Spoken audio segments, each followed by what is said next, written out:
Antonio Navalón, por fin coincidimos en México. ¿Cómo estás? Muy bien, muy contento de que efectivamente los dos estemos aquí y que tus visados funcionaran, porque llegó un momento que cuando terminamos y estabas allí en La Habana con todas las peripecias, dije, ojalá y no consideren que hace un blog peligroso y tampoco lo permitan salir. Bueno, esa era una buena intención, quizá de muchos colegas mexicanos por ahí, pero bueno, aquí estamos y creo que esta semana, pues el tema obligado, esto de esta disfuncionalidad que se ha precipitado en torno al paquete fiscal, que lo único que ha hecho pues es consensar a todo mundo en su contra. Hemos visto cómo en esta semana, Antonio, han aparecido nuevas confrontaciones que se dan dentro de los propios partidos, dentro del PRI. Ya hay tres bloques muy claros, como ya lo señalábamos en la edición pasada: el bloque de Manlio, el bloque de Peña Nieto, el bloque de Beatriz. Tenemos el PAN, que ahora tiene claramente dos bloques: el bloque de Gustavo Madero y el bloque de Santiago Krill y todos un grupo de importantes senadores panistas que van a contracorriente de lo que les pidió su copartidario presidente Felipe Calderón, y un PRD que pues ahí está jugando un papel nada más de estar observando y obviamente en contra del paquete. Pero la parte importante es que los liderazgos fuertes de este país, los del PAN y los del PRI, pues de alguna manera, lo que decíamos algún tiempo, hace unas semanas o meses ya, el Congreso, San Lázaro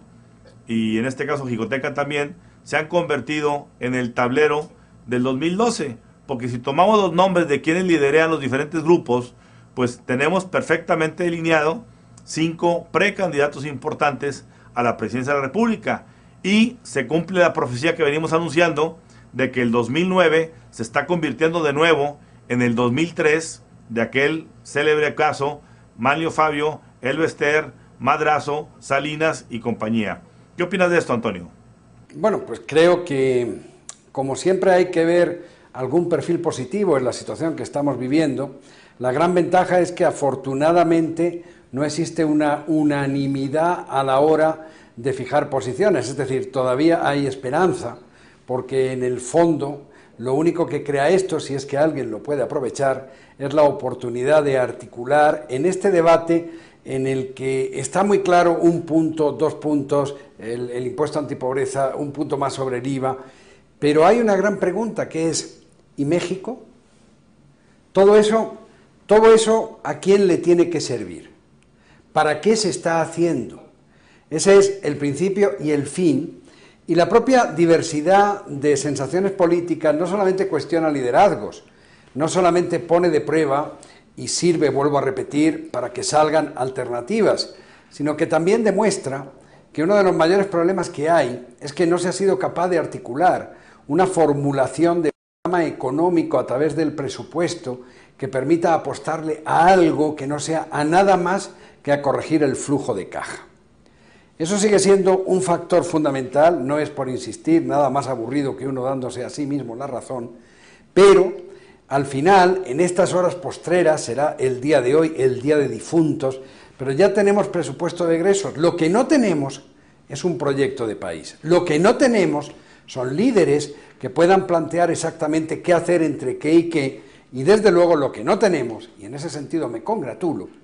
es también una clase social, una IP, que bien sea por el dramatismo del momento, que lo es, bien sea por sentido de la responsabilidad, que muchos lo tienen, hayan podido estar callados frente a esta alternativa económica en la que nos encontramos. Y luego, como de todo tiene que haber,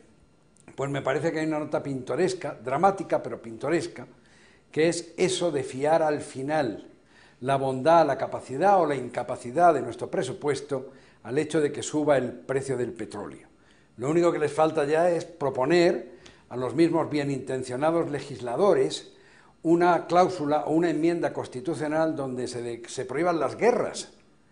porque todo lo demás es un ejercicio que, si no fuera tan dramático y si no estuviera basado en la insatisfacción, en la desigualdad social de un pueblo como el mexicano, resultaría hasta simpático. ¿Lecciones para los partidos políticos? Pues es evidente que a lo mejor consiguen ganar un liderazgo interno, pero yo creo que por este camino pueden ganar un liderazgo interno, pero están perdiendo al país. Esa es mi sensación. A ver, Antonio, yo creo que esto de los liderazgos internos ya está muy desgastado porque finalmente la gente ya no está comprando estas disputas personales que parecen personales, por lo menos es la impresión que dan mediáticamente hablando, de gente que de alguna manera debían de ponerse de acuerdo antes de estar haciendo estas cosas. Fíjate cuántas semanas llevamos en este debate y cada semana aparece una novedad, salta una liebre por ahí y nos preguntamos, ¿qué esa clase política, que es una cúpula, no tiene la capacidad de armarse y sentarse en una mesa para poder articular un proyecto congruente económico? La respuesta es clara, la respuesta es no. Y esto se exponencia negativamente cuando escuchamos, por lo menos a mí me da esa impresión, cuando escuchamos un discurso como el que pronunció ayer el presidente Felipe Calderón, en el que el mismo presidente arremete en general contra empresarios por no pagar impuestos, hecho que sí hay casos importantes, por cierto, de evasiones, de elusiones, de consolidaciones un poquito no tan claras, pero el que un presidente arremete en general, me remonté un poquito a los tiempos de Luis Echeverría, cuando se arremetió contra los encapuchados del Chipinque, o cuando López Portillo habló de que ya nos habían saqueado y no nos volvían a saquear. Un poquito me sonó un presidente priista acorralado, que cuando no tenía a dónde voltear para echar las culpas de las devaluaciones, de las nacionalizaciones, de todos los males que se venían encima, como que se abrió el sobre y decir, échale la culpa al sector privado. Cosa que no digo que el sector privado sean blancas palomas. Hay mucho que trabajar ahí y hay muchas cosas que hay que limpiar, pero sin embargo, esta tarea, el tono del discurso por lo menos, me pareció a mí un tanto cuanto en forma, quizá no en fondo, es importante decirlo, en fondo habría que articularlo un poquito, pero en forma sí creo que se vio un poquito descuadrado, o por lo menos la forma en cómo se estuvo exponiendo mediáticamente en todos lados, pues dio la impresión de un presidente que ya está bastante fastidiado de que no tenga la capacidad su equipo de trabajo de poder articular con todos los diferentes sectores ese plan económico.